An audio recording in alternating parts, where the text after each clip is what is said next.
نعم. أعوذ بالله من الشيطان الرجيم. بسم الله الرحمن الرحيم. شهر رمضان الذي أنزل فيه القرآن هدى للناس وبينات من الهدى والفرقان، فمن شهد منكم الشهر فليصم، ومن كان مريضا أو على سفر فعدة من أيام أخر، يريد الله بكم اليسر ولا يريد بكم العسر ولتكملوا العدة ولتكبروا الله على ما هداكم ولعلكم تشكرون.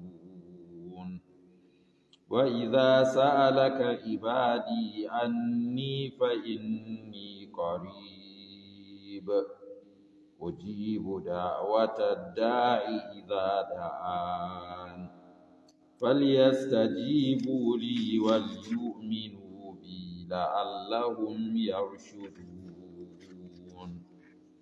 أحل لكم ليلة الصيام الرفث إلى نسائكم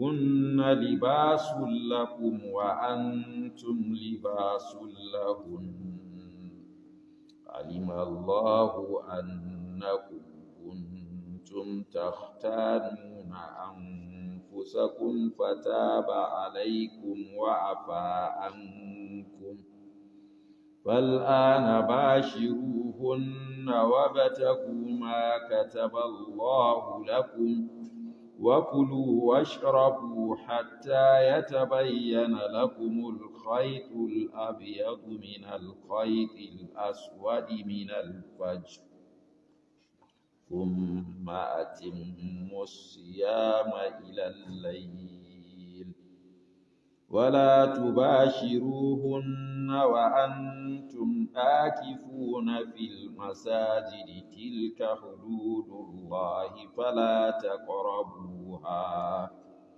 كذلك يبين الله آياته للناس لعلهم يتقون.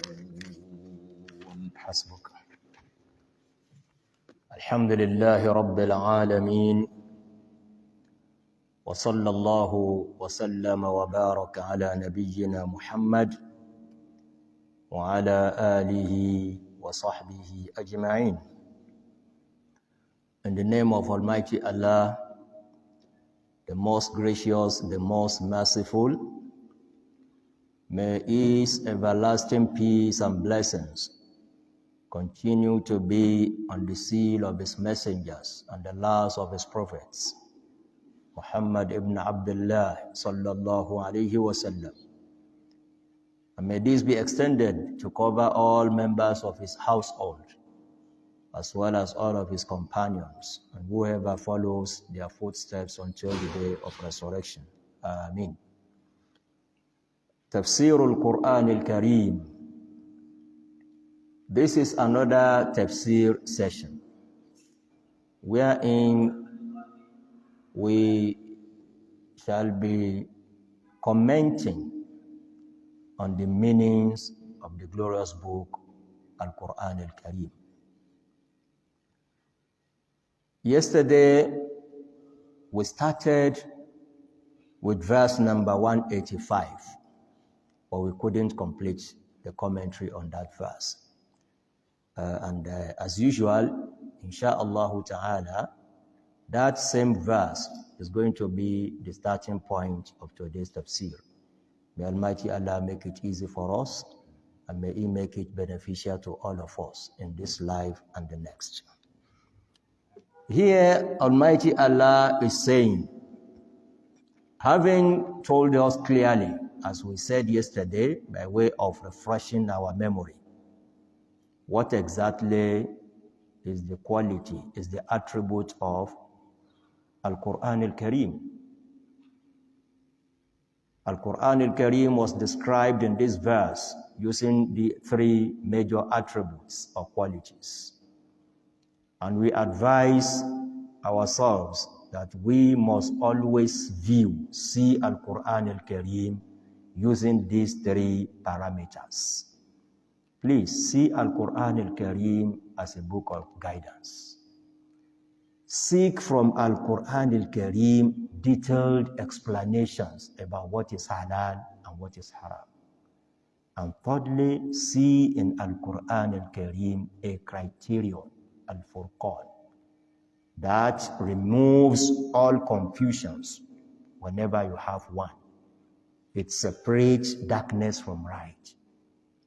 It distinguishes between what is right and what is wrong. So these are the three qualities of Al-Quran al-Kareem as mentioned in this particular verse. After that, Almighty Allah continued by saying, فَمَنْ شَهِدَ مِنْكُمُ الشَّهْرَ فَلْيَصُمْهُ فَمَنْ شَهِدَ مِنْكُمُ الشَّهْرَ فَلْيَصُمْهُ. This is another form. It is another way through which Almighty Allah communicates with us His instructions, His directions. Don't forget, in the beginning of this year's Tafsir, we mentioned one and explained it. Kutiba alaykumus siyam. That's one form. It is written. Anywhere you see it being said that something has been written on you as a believer, it actually implies a duty, it implies an obligation. Kutiba.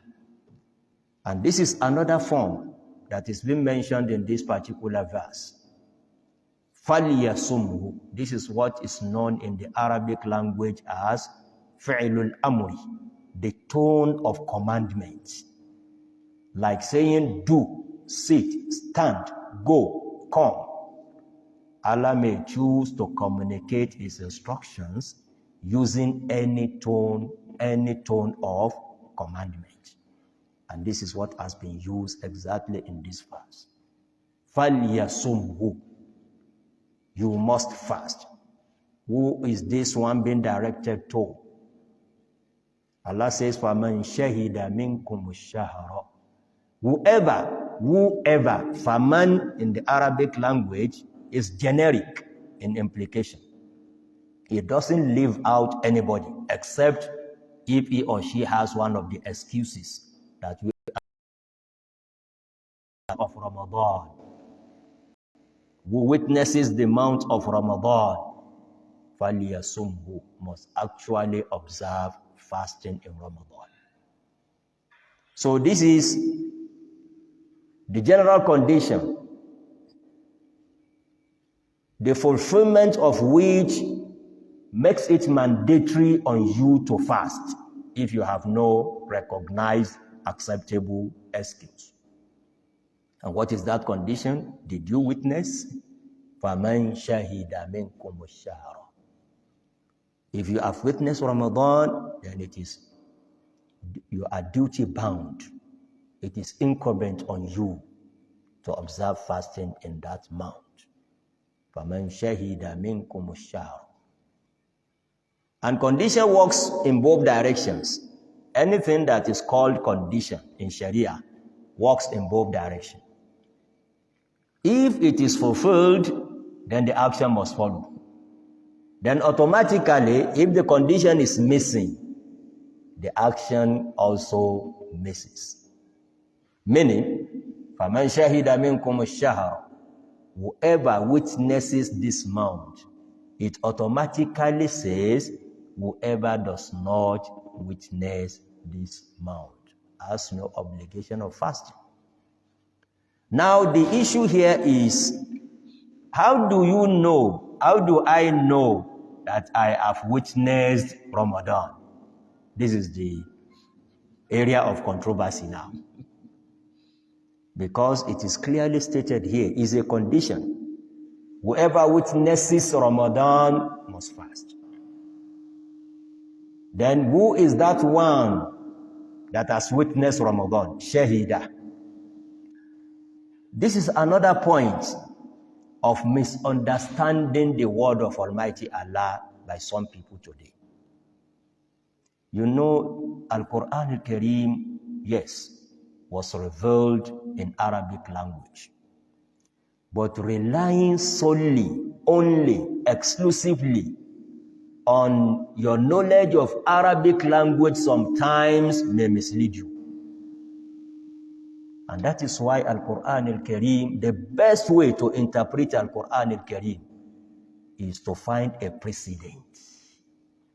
How did the Prophet interpret this verse?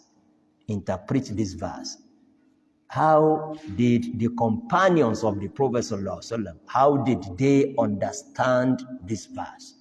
That is the best way of having a correct understanding and comprehension of Al-Quran Al-Kareem. Do you know why we must prioritize the understanding of the companions?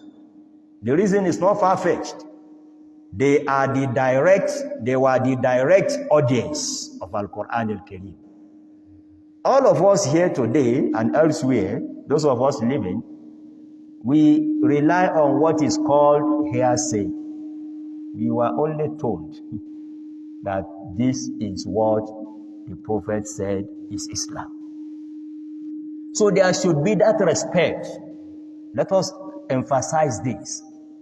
We must always respect the understanding, the comprehension, the translation, the interpretation of the first generation of Muslims. Is a must. And the reason is what I've just told you. It's logical. They were the direct audience. They heard it directly from the Prophet ﷺ. He practicalized the verses of Al-Quran Al-Kareem while they were alive, witnessing him. We all know, as we are standing here now, sitting here now, your understanding of my statement, of my sentence, will never be the same as the understanding of someone you relate same to after a day, after 2, after a month, after 1 year, after 10 years. That understanding will be fading little by little. That's natural. In fact, it will come to a stage that some people will be adding to what they had unknowingly. Sometimes they don't want to tell lies, but because that is the nature of human being, except what you have recorded. If you have not recorded anything, you heard it today, by the time you are relating it, you are informing others of it, it will never be accurate.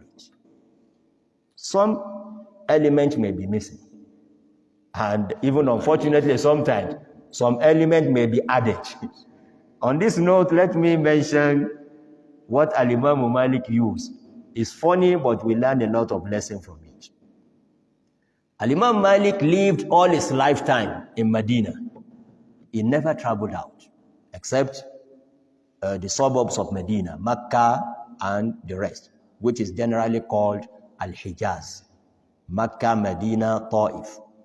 Imam Malik never, from that Jazira, the highland, or Shibhul Jazira. That is what the name given to that place, Mecca, Medina, Ta'if.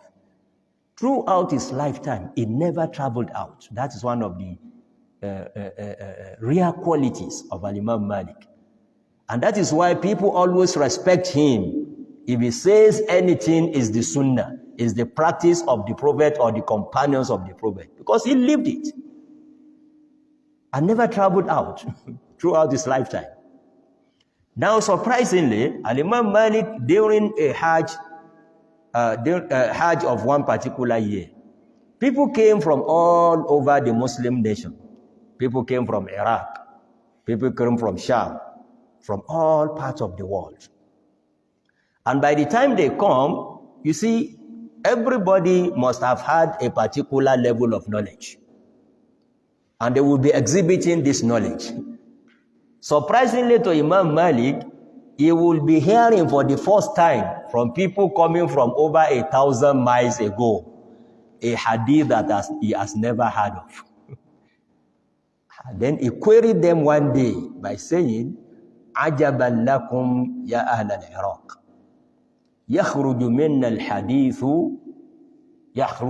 الحديث كبعوضة ويعود إلينا كذراع. He said, you people of Iraq is about more than 1,000 miles away from Medina. He said, you are wonderful. How come every hadith of the Prophet ﷺ must have emanated from here? No way.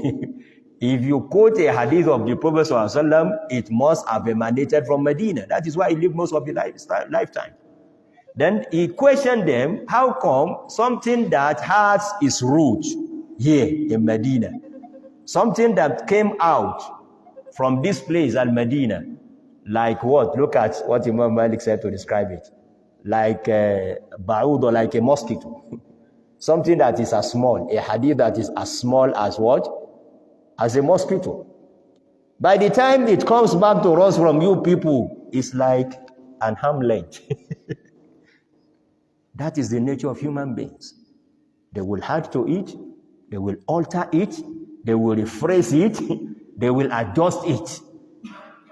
I'm saying this because a lot of people, when they are told, respect the understanding of the first generation of Muslims, they don't understand this. They don't appreciate it. We are not saying they are superhumans. We are not raising them above the level of human beings. They are human beings like us, but we must give them that regard and respect. It pleased Almighty Allah to let them live while the Prophet was alive. And that's a great honor that must actually bring about a great respect, particularly in this area of understanding the true intent and implication of the words of Almighty Allah. Because once again, they were the direct audience. They listened to it, they heard it, they saw the Prophet putting it into practice. They also practiced it. He corrected them when they were wrong. We don't have all these opportunities. So please, let us be aware of going against the understanding of the first generation of Muslims. It's not the best. It's even wrong. And that is why scholars will always emphasize on this, that the best way to understand Al-Quran Al-Kareem, the best way to understand the Sunnah of the Prophet ﷺ, the best way to understand our religion is when we have something being narrated from the Prophet ﷺ. If you don't have that one, we go to the companions. If you don't have that one, we go to the next generation. And so far, so good. Thank you, madam. This is another hadith in which the Prophet ﷺ has clearly guided us on this matter. He said, خَيْرُ الْقُرُونِ قَرْنِي ثُمَّ الَّذِينَ يَلُونَهُ ثُمَّ الَّذِينَ يَلُونَهُ ثُمَّ الَّذِينَ يَلُونَهُ. The best generation of my ummah, as far as the ummah of Muhammad is concerned, the Prophet said the best generation is the generation of those who lived when I was alive. Qarni, my own generation. ثُمَّ الَّذِينَ يَلُونَهُمْ. Then it continues that way. The next in that line of being the best is the generation that followed them. And that is the generation of At-Tabi'un. They were the disciples, the students, the pupils of the companions of the Prophet ﷺ. ثُمَّ الَّذِينَ يَلُونَهُمْ. Then the generation of the Tabi'in, the students, the pupils of the companions. And in that category, we have the likes of Imam Malik, rahimahullah ta'ala. Imam Malik lived in the generation after the generation of Tabi'in. May Almighty Allah make the understanding of His deen easy and seamless for us. But we must also learn the rules. We must be aware of these principles. Suspect your own understanding always if it goes against the understanding of the first generation. Suspect yourself. You might have got it wrong. You must have got it wrong somewhere. They were the direct audience of Al-Quran Al-Karim. So the point that is being made here is Some people today are having a kind of understanding that is not in tandem with the understanding of the first generation in relation to this verse. What is the verse? فَمَنْ شَهِدَ, whoever witnesses. I said it is not sufficient to rely only on the literal, the dictionary meaning of the words of Al-Quran al-Kareem. You will get it wrong most of the times. Have that understanding if you are capable enough to understand the Arabic language. Then measure it with the understanding of the first generation. And mind you, they were all Arabs, or majority of them, more than 90% of them are Arabs. So they didn't need anybody to teach them Arabic language. It's natural, it's their mother tongue. It was their mother tongue. That is another edge they have over and above us. In any language, there will be that edge, no matter how small. For a native speaker, you may have certificates, you may have degrees in a language more than the native speaker, but a native speaker will find a way of faulting you in one way or the other. No, we don't do it that way. We don't say it that way. I used to have a colleague from Britain when we were students in Medina, Saudi Arabia. Each time I wrote anything in English, I would give it to him. His name is Salim from Britain. He was my junior. But having known that he's a native speaker, I will give whatever I wrote in English to him to read. And he will come back to say, that is his language. AbdulRazzaq, this is a dictionary English. We don't say it that way. Honestly. He will say, I'm not saying you are wrong. It is the dictionary meaning. And say, hey, then what is wrong? If it is correct by dictionary, he said, the danger is that if you go to Britain today and talk to people in that language, they will just be looking at you. They may not even understand you. So a native language will have that edge. That is another way of seeing that we must respect the first generation of Muslims. Because they were all Arabs. It was their native language. So how did they understand whoever witnesses? This is the question. So that those people that are having a misconception of this word will retrace their steps. We are begging them in the name of Almighty Allah, enough of misleading the Ummah. Do you know what they will say? Faman shahida, they will say shahida in Arabic language means you must see with your own eyes. That is true. It's one of the many. You know, for every word, it happens in the English language. It happens in the Arabic language. Take any dictionary, English dictionary. It will give you a variety of meanings for a single word. It will list it for you. 1, 2, 3, 4, 5. This word may mean so. This word may mean so. It now depends on the context that will now tell you this is the correct meaning here out of the 5 listed meanings. So, yes, it is one of the meanings, possible meanings of shahida, to have seen with your own eyes. But that is not correct in this context. It's wrong in the context of faman shahida minkum ash-shahra.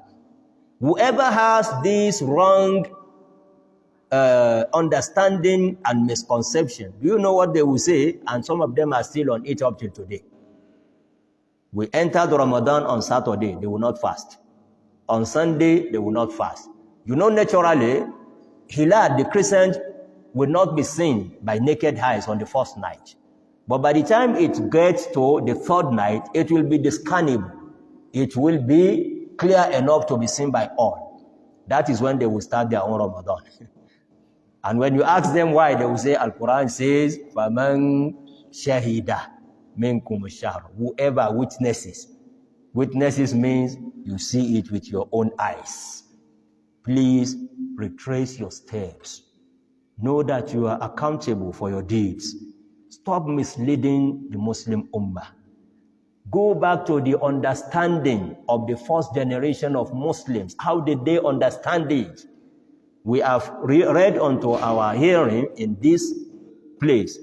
The hadith of Ibn Umar radiyallahu anhuma, that's a good example. Ibn Umar said, people went out and I went out with them, looking for the new moon, the new crescent. And I saw it. The Prophet never saw it. I was the one who went back and informed the Prophet sallallahu alaihi wasallam, and he relied on my information. So what else are you talking of? If the Prophet could rely on that information from Abdullah ibn Umar, then why don't you rely on the information of your Muslim brother that has been supported, corroborated by the announcement of the Muslim authority? So, فَمَنْ شَهِدَ مِنْكُمُ الشَّهْرَ, the correct meaning, the true interpretation of shahida, witness here, is that whoever is alive, whoever is not on a journey, you are available. Let's put it that way. Shahida means you are available. And this is one of the dictionary meanings of shahida. Like I told you, you cannot just pick one of the 5, 4, 6 meanings. Any dictionary will give you a variety of meanings. You will now look at the context. From the context, you know exactly what is correct in this perspective, in this regard. So the true meaning of this verse, as understood by the Prophet, one, sallallahu alaihi wasallam, as understood by the companions who are described as being the best generation of the Muslim Ummah. That is their understanding. Whether they saw it with their own eyes or they didn't see it. Once someone saw it and that person was trustworthy, reliable, they will start their fasting. That has been clearly stated in this authentic hadith of Ibn Umar radiyallahu ta'ala anhu. فَمَنْ شَهِدَ مِنْكُمُ الشَّهَرَ فَلْيَصُمْهُ. So you have a duty. If you are available, you are alive, you are not on a journey, no excuses, you are not sick. That is the meaning of shahida. That is how it was understood from the first generation of Muslims. And we must maintain that correct understanding. So if you are available, you are alive, you are healthy, you are not sick, you are not on a journey, فَلْيَصُمْهُ. It is duty upon you to fast. Don't find flimsy excuses. Don't allow shaitan to mislead you. Fasting is a pillar of Islam. It's very, very important. A pillar of the religion of Islam. وَمَنْ كَانَ مَرِيضًا أَوْ عَلَى سَفَرٍ فَعِدَّةٌ مِّنْ أَيَّامٍ أُخَرٍ. This looks like a verse that has preceded. That is verse number 184. 184. Yes. We are in Almighty Allah says, فَمَنْ كَانَ مِنْكُمْ مَرِيضًا أَوْ عَلَى سَفَرٍ فَعِدَّةٌ مِّنْ أَيَّامٍ أُخَرٍ. Here is also repeating it, saying it again. وَمَنْ كَانَ مَرِيضًا أَوْ عَلَى سَفَرٍ فَعِدَّةٌ مِّنْ أَيَّامٍ أُخَرٍ. Whoever is sick, whoever is on a journey, a traveler, may choose not to fast. That's a sadaqah from Almighty Allah. But it's a sadaqah that must be paid back. You know there are sadaqahs you don't pay back. This sadaqah must be paid back. Who said so? Allah, in the same verse. You may choose not to fast on account of being a traveler. You may choose not to fast because you are ill, you are sick. But that is not forever. فَعِدَّةٌ مِّنْ أَيَّامٍ أُخَرٍ. Whenever that thing, your excuse is over, your incapacity has disappeared, فَعِدَّةٌ مِّنْ أَيَّامٍ أُخَرٍ. Then note the number of days that you are unable to fast and pay back for the same number of days after Ramadan. The ulama of Tafsir, may Allah reward them handsomely, they have benefited us with a special knowledge in relation to this verse. That Is there any reason for this what looks like a repetition? In verse 184, Allah said it.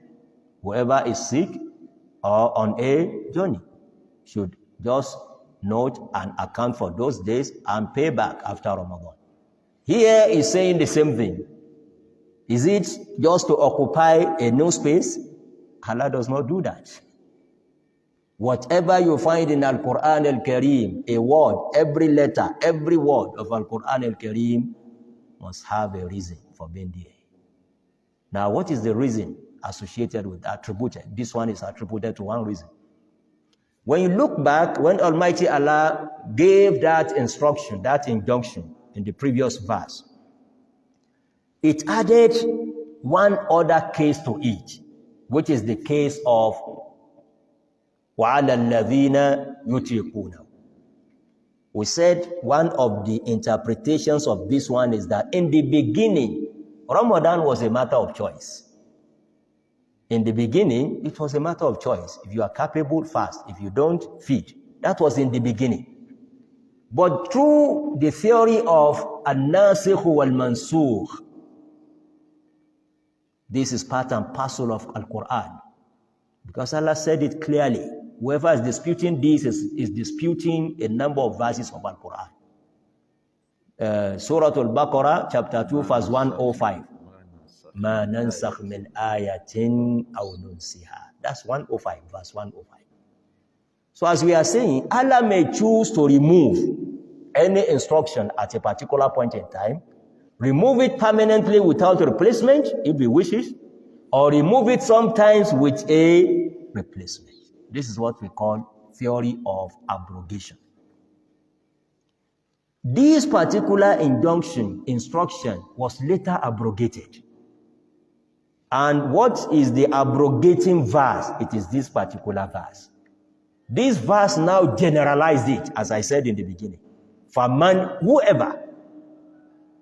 It means the question of having a choice of whether to do or not is no more. It's no more tenable. It has been removed. Now, in order for us not to misunderstand the new ruling, that it extends to even those who are ill, even those who are sick, even those who are on a journey, that, oh, they don't have excuse again, they must fast. It is therefore necessary for that part of the injunction to be repeated so that we don't get confused. And that is the purpose of repeating it in this verse. That yes, it is now general, you don't have a choice. It's not a matter of option. Once you are available, you must fast. But despite that, what has been mentioned up there is retained up till today. Who are sick, whoever is sick or on a journey may continue to enjoy that privilege of not fasting while he remains ill or sick, of not fasting while he remains a traveler, but فَعِدَّةٌ مِنْ أَيَّامٍ أُخَرٍ, must note the number of days and have plans to compensate, to make up for the exact number of days after Ramadan. يُرِيدُ اللَّهُ بِكُمُ الْيُسْرَ وَلَا يُرِيدُ بِكُمُ الْعُسْرَ. Allah is saying it clearly. Everything that we have asked you to perform, don't think that we ever intended to put you in hardship.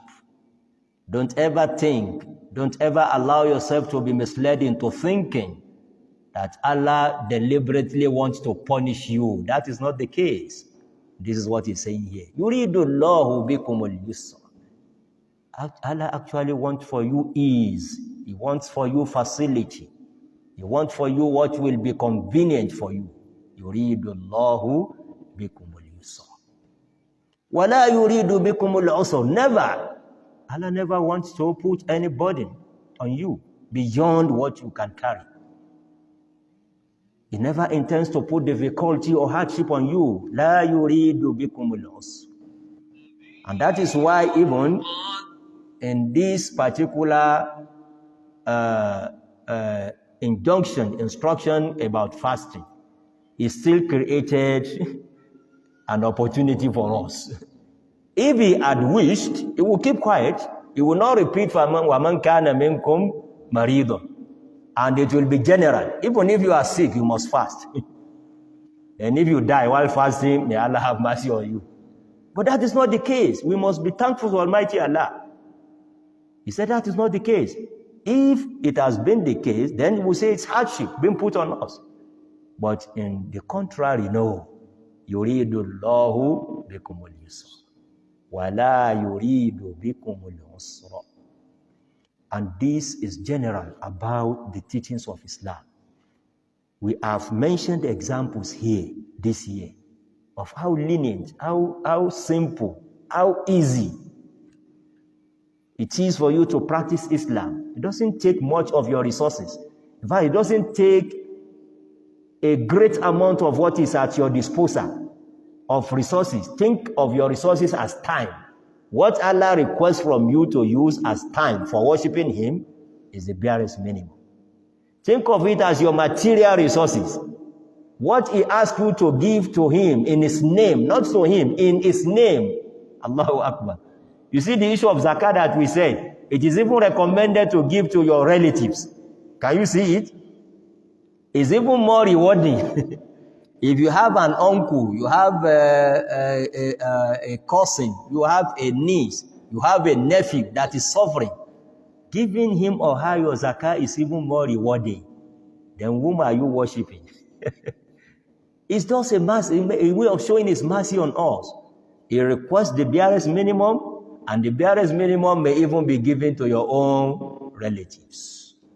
But please let me quickly mention it here. It is not allowed to give your zakat to your wives and your children. Please take note, underline that. So that some people will say, they said we can give zakat to our relative. It's not to that point, to that extent. That is why you see I mentioned cousins. I mentioned what? Uncles, nephew, niece, far relatives, near relatives. But not your children, not your parents, and not your wives. These three categories, you cannot give your zakat to them all. Do you know why? Everything in Islam is open. Reasons are known. What is the reason? You cannot use your zakat to settle your duty. That is what Allah is telling you. You cannot do a kind of magu-magu and try to settle what duty you have using sadaqah, using zakat. No. Your duty, you must have your resources to settle that. It is your duty to feed your wives, to cater for their needs. It is your duty to cater for the needs of your children. It is your duty to cater for the needs of your parents. Outside that, any other thing is voluntary, it's recommended. But these three are obligations. As long as you feed, your children must feed. As long as you feed, your spouses, your wives must feed equally, the same level with you. And as long as you feed, as long as you clothe yourself, as long as you have a shelter, a house that shelters you, your parent must be sheltered. Your parent must be clothed. Your parent must be fed. And the same thing applies to your children and your wives. Obligatory. That is the reason, if you are asked, why can't I give my zakat to my wives, my children, my parents? Because that is a duty upon you. Find other resources to do that. A question may come before we go to the question session. I know some women may like to ask, can one give a zakat to a husband? The answer is capital yes. The answer is capital yes. But I will tell you the reason. Everything in Islam has been explained. وَبَيِّنَاتٍ مِنَ الْهُدَى. Quran is full of explanations. It's only upon us to find out. فَاسْأَلُوا أَهْلَ الذِّكْرِ إِن كُنتُمْ لَا تَعْلَمُونَ. A man cannot give his zakat to his wife. But a woman can give her zakat to her husband. That is Islam for you. Why? The same reason. It's a matter of duty. It's a matter of what? Duty. And you don't use zakat to what? To do what? to settle your duty. A woman has no duty to feed her husband. A woman has no duty to buy a house, to buy a vehicle for her husband. Any man that is oppressing a woman should fear Almighty Allah. You are accountable. If a woman has more resources than you, it is not a duty on her to spend a dime on you as a husband. It is not. Or even on your children. Thank you, madam. A lot of Muslims are getting it wrong today. Because he's jobless, he will throw every responsibility on his wife. You have to appeal to her to assist you if she wishes. So this is why a husband can give zakat to, a wife can give zakat to her husband because she has no duty of catering for him. But a husband cannot give zakat to his wife because he has a duty of what? Of taking care of her adequately. Not just taking care of her adequately, as far as your ability is, to the best of your ability. That is why I said a short while ago, you feed yourself the same quality of food you must feed your children and your wives and your parents. So this is the reason why you may see there is no contradiction in Sharia. It's only for you to learn, to listen, to ask questions. Why? Why can a husband not give zakat to wives, but a wife? Because some of our Muslim women, this is what the so-called feminists will use to confuse you. They will say, you can see now, oppression. So, man, don't give. Woman, give to your husband. It's not oppression. It's showing your class, your dignity, the respect Islam has for you. That you don't have a duty to start looking left and right, working day and night because you want to cater for the children. It's not your duty. It's the duty of their father. That is what Islam is. And that is what it's giving you as a respect. But the third question that will arise here, a woman that has resources, is it recommended for her to even give to her husband, not just allowed? The answer is yes. You know, we said giving to your relatives, zakat to your relatives is more rewarding. And please, who is closest to you of all relatives? A lot of women do not know that. You don't have anybody closest to you after marriage than your husband. If you are not living a kind of life that will tell you this clearly, then you have a problem in your family. If you are still thinking, some people will still believe she must be closest to her mom. She must be closest to her dad. After marrying, that means you are not enjoying the marital life. Please ask Almighty Allah to bless you with a happy married home. You must see your husband as being the closest person to you. So this is the rule of Islam, and this is all in explaining the word of Almighty Allah that says, Yuridullahu bikumul yusra. Allah wants for you what is easy, what is convenient, what is comfortable for you, and never intends to put on you any difficulty or hardship. We have to stop at this point to allow for questions, and inshallah we'll continue from this same verse 185, God willing, tomorrow, insha'Allah ta'ala. Wallahu alam, wa sallallahu ala nabiyyina Muhammadin wa ala alihi wa sahbihi ajma'in. Wa iyyakum. Are there questions?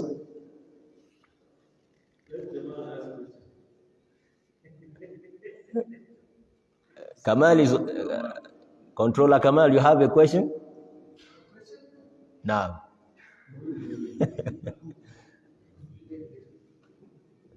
Okay. Maybe we'll come back to him. Somebody's raising his hand. Oh, sorry. Now.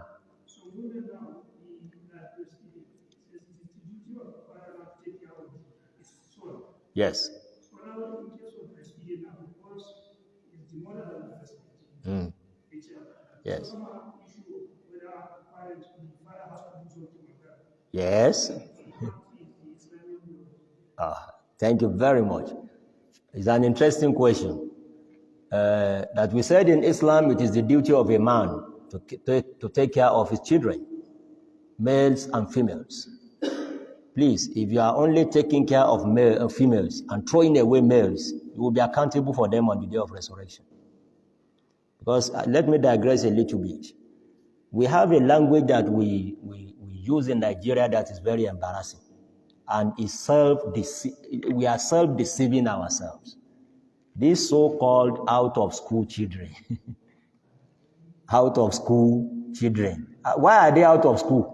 Somebody must be responsible for their being in school, and he will be held accountable for that. On the day of resurrection, we must understand our duties as Muslims. Now, coming back to your question, a woman breastfeeds her child. What is the duty of a man? Because it is the duty upon him to take care of that child, not the woman. The duty of a man is to feed that woman well, so that she will have enough to breastfeed the child with. If a woman has not been fed well enough, and that one now translates to malnutrition, or what do they call it? Malnutrition on the child, you will be held accountable as a man, not woman, not that woman. You will be held liable for that. And let me add a point to you that may look strange, but that is Islam for you. Do you know that Islam allows, if a woman wants to levy a fee, that if I should feed the child, you pay me? She has that right to do. This is our religion. It's a religion that treats women with utmost respect and regard. It's unfortunate that the opposite is what we are witnessing today. Muslim women are being wasted, Muslim women are being maltreated. That is not Islam. So I think I've answered your question and added to it. Not only to feed her well. Even if she says, I want to be paid. That's a job. Pardon?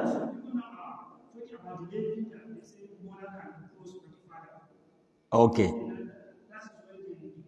Okay, no, I'm telling you clearly, it's a verse of Al-Quran Al-Kareem. فَإِنْ أَرْضَعْنَكُمْ. Especially, when this will come to play. It's something that is not recommended when you have a harmonious, a happy family, happy home. You don't expect your wife and my wife to start asking for wages for breastfeeding our children. That's not a good home. But Quran will give you all circumstances. There may be a circumstance of separation between a man and a woman. Talaq. In that circumstance, if a woman says, I cannot feed your child for you, I won't breastfeed your child for you except you pay me. You must pay her. By then, she doesn't enjoy the privilege of being fed by you again.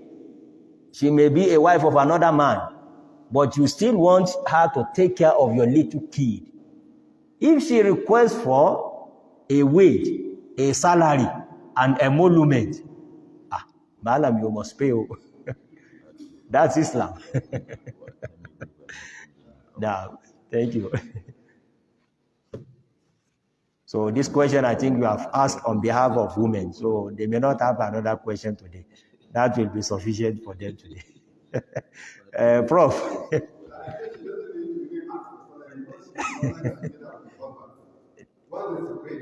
Yes. Yes.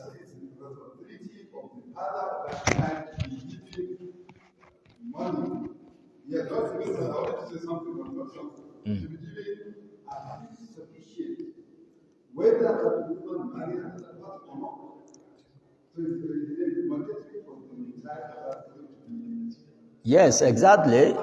The fact that you have separated from a woman doesn't remove your obligation of taking care of your children. That's the truth. But Prof, what we are saying in essence is that, there are two separate cases. A woman may have grown-up children. They don't need breastfeeding. You know, breastfeeding itself is a task. That is what Al-Quran is drawing our attention to. So she has grown up children. All what they require is for something to provide food materials for them, to pay their school fees, to pay the house rent, to clothe them adequately. But for a baby, so a woman may say, look, I want to remain pretty. I don't want to breastfeed your child again. I'm no more your wife. No. If it's always best. In fact, medically, it's always best for a woman, the mother, to be the one breastfeeding her own child. So we are not encouraging this anyway. We've said it, and Quran is not encouraging it. But it's a right. You know, there are differences between what we call a right and what we call a privilege and what we call a power and what we call an authority. They may look alike, but in the legal parlance, these are different connotations. Your right is not the same as your privilege. Your power is not the same as the authority. In fact, that is not the same as your duty. There's a difference between the power you have and the duty you have. So Quran tells us this clearly, in line with what has been mentioned in a verse, وَبَيِّنَاتٍ مِنَ الْهُدَى, full of explanations, detailed explanations. May Allah make it easy for us to comprehend. So in the absence of any further question, and it is almost time. One more question. Malam Kamal? No.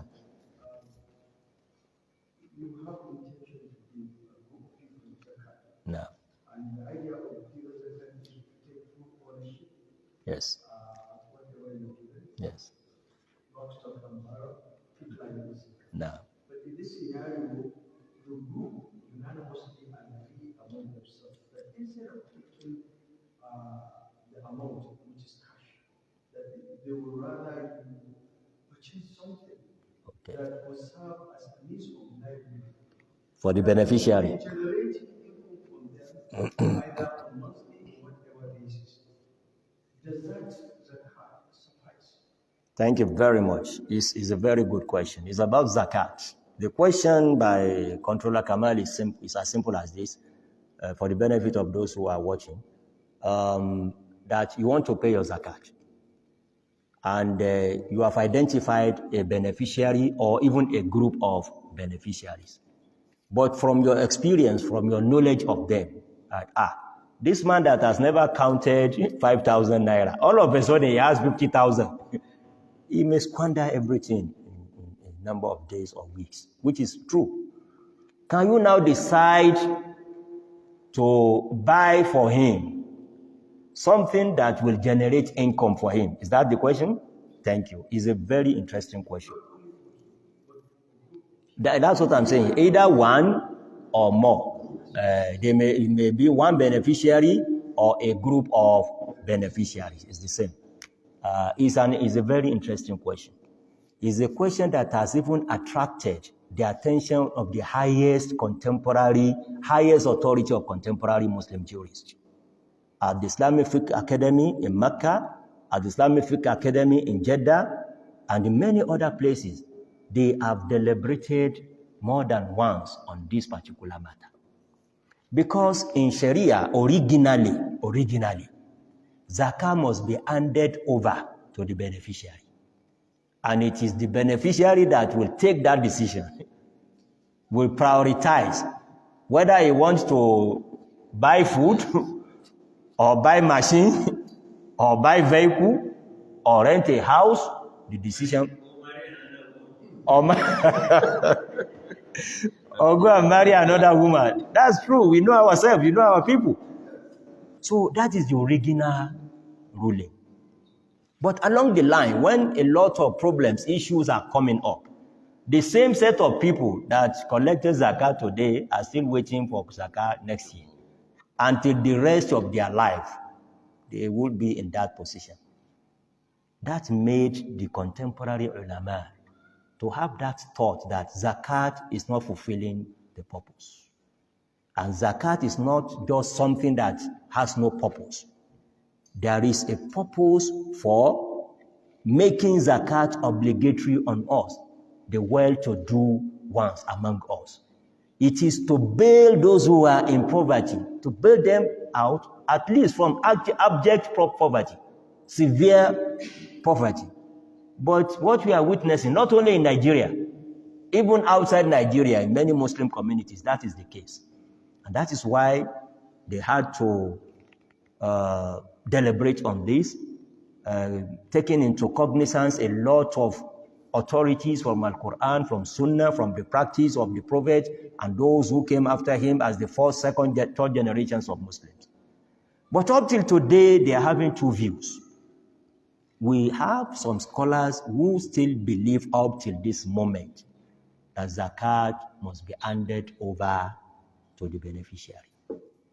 And it is he or she that will now take the decision of what is the priority. Don't decide for him or her.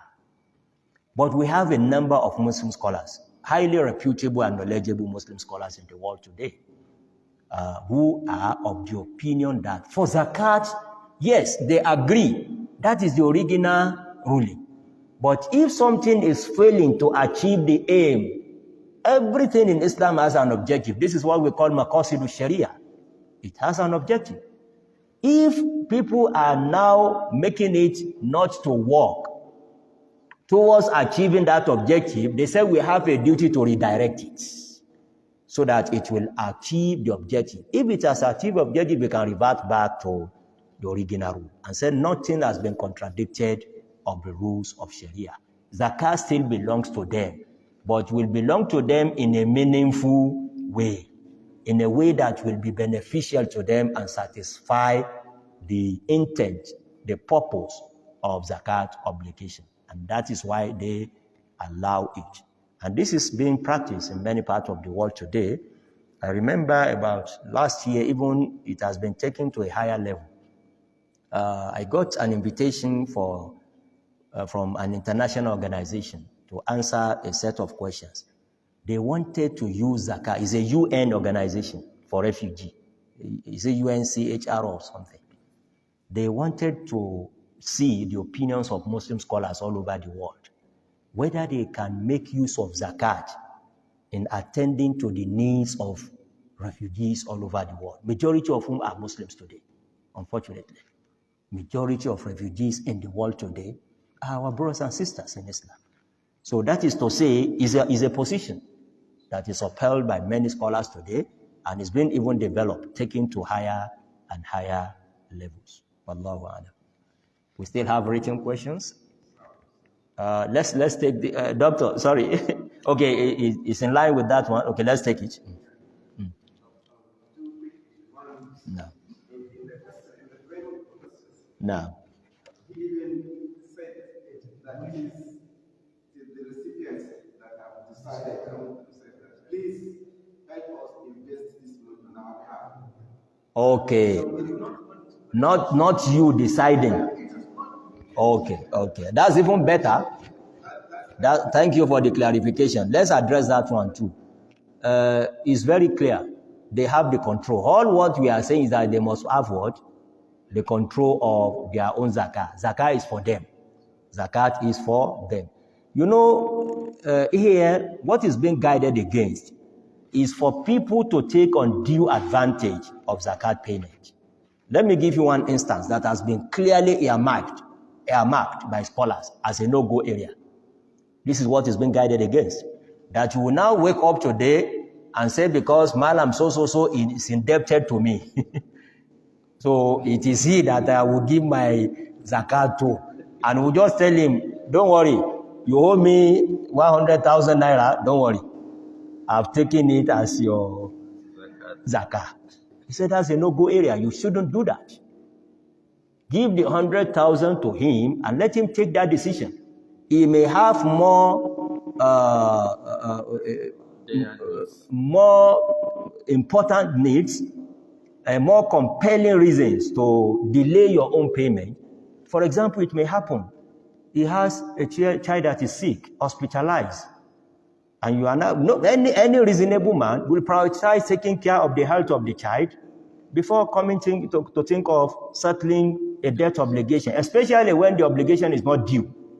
He has a duty, he has a debt obligation of 1 year, of 6 months. It's not due. So that is what is being guided against. They don't want people to take advantage, undue advantage of zakat. That is why it is usually emphasized that let them have control of their zakat. So it's fine. If it is they themselves that now decide that, okay, it's like, you know what, that is tantamount in Sharia to appointing you now as an agent. You become their agent. You let them know the amount. This is the amount of zakat that is due on me, and I'm paying to you as a group because you are all beneficiaries. Now, if you like, let me act as your agent, buy so things for you. So that's very clear, it's allowed because they already have that control that is necessary.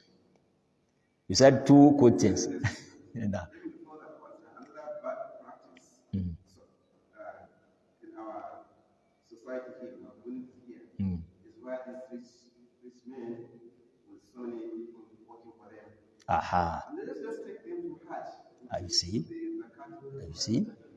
That is not acceptable. Please tell them, whoever is doing that, he still has the obligation to pay zakat. And these people, because they know the significance of Hajj and they know traditionally what Hajj means. But what does Hajj mean for a hungry man or woman? We just have to be sincere. What Dr. Malum Fashi said for the benefit of our viewers is that some people will say, my zakat for this year, I will use it to send you on Hajj. That's not acceptable. Hajj may not be his or our priority. So please let us stop acting in that way. Yeah, it's not there. They don't have the control. You will be the one to pay for them, whether you will choose the agent for them. You will choose the state for them. They may have a cheaper agent, isn't it?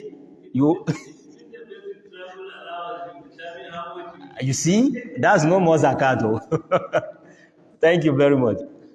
The third one? No problem. I was just thinking whether, still on the same subject, the ruling as to, permit, expanding the scope, whether on the basis of that Muslim in Islamic jurisprudence, al-Ibra, al-Fas. Yes, I'm with you. Al-Ibratu bi'umum al-lafzi la bi khusus al-sabab. No. Whether that one can be a direct justification for even expanding the process so that, expanding us out. Looking at the original intention of the... Okay. The second position of scholars who said we can invest on behalf of the... no, they have No, that is not the maxim that is being used. They rely on what we call maqasidu sharia. There are objectives of sharia. Any rule has an objective that it is intended to serve. So that is their point. The zakat has an objective. It is to bail you out of poverty, not to make you a regular or an experienced zakat collector. We want to bail you out. We want to make you also pay zakat to others.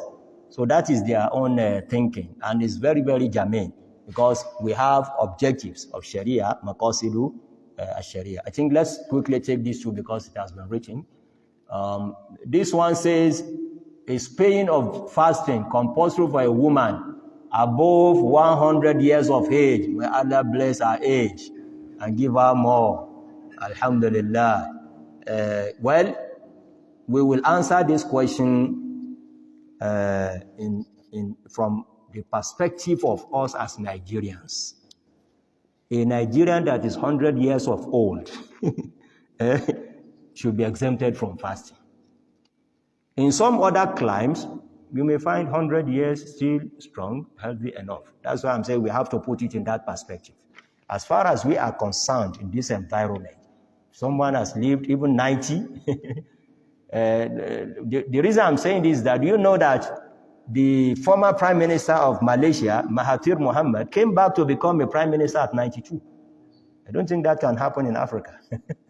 He was Prime Minister for about 20, 25 years, some years back. Then his citizens felt things are not working. We wanted you back, and he was brought back at 92. So if someone can be a Prime Minister at 92, he must fast. So yes, the ability is there. So, but simply put, yes, a woman that is 100 years of age in Nigeria from our environment should be frail, should be weak, should be vulnerable enough not to fast. And exactly. If we have 100, but we want to avoid a situation where she will be punishing herself. Generally speaking, from my experience, somebody of 100 years of age in this environment. But as General Nelson rightly said, it depends on individuals. If you know you are still strong enough at 100, nothing stops you from fasting. But please don't overburden yourself. And children, don't overburden your parents. Don't encourage them to do if they cannot do. Sir, because I had an experience today. Wallahi, somebody called me today from Ilorin, complaining that he was right now in the hospital with his father because against their advice, the father insisted to fast. And he could only fast for 4 days and landed in hospital. Just today, somebody called me asking that question. That's why I'm saying it emphatically. Please, we know our environment, we know our health status. No, there's no, it's more than convincing now. It's hospitalized. May Allah give, it's one of our beloved fathers back in Ilorin. But I'm just saying this so that we can know the reality. At 100 years of age, don't force your parents. And even if you know they can't, discourage them. Say Allah is very, very merciful. He has given you an alternative. Feed you children, feed on their behalf every day, a needy person, and that will be sufficient. Sorry, it remains one. Can a woman having ulcer and pregnant do fidya? We've answered this, or maybe she wasn't around. Okay, because maybe you are not around, we've said it. Ulcer may be a permanent incapacity. If anything is incurable, then you can just forget about fasting and start feeding a needy person every day because you are permanently incapacitated. This does not apply to a pregnant woman or a breastfeeding woman. Majority of scholars in Islam are of the opinion that she must fast. Some of them are even of the opinion that in addition to fasting, she must feed. That is the position. So, but for a ulcer patient or anybody that is having permanent impairment, ailment, sickness, weakness, he or she can just feed a needy person for every day he or she misses. Controller, we take yours as the last one. Mine is I want to be a little bit discreet about a particular Muslim. And there's a note where it's very wealthy. Okay. Usually gives out the zakat. Okay. You understand? The truth is among us sometimes 25 million naira, sometimes 50 million naira. So for that reason, you find a lot of distrust among the mosques on a daily basis. Some even come all the way from Ibadan and Emerald, partake in. So you find that at the end of the day, the amount weighed per individual is only a paltry sum, like 25,000. And I feel that maybe that amount may not be, because Will not serve the purpose of zakat. Yes, you are very correct. they must be paying that amount. And then in addition to that, they make the applicant So the second amount to money. Oh, to pay in registration?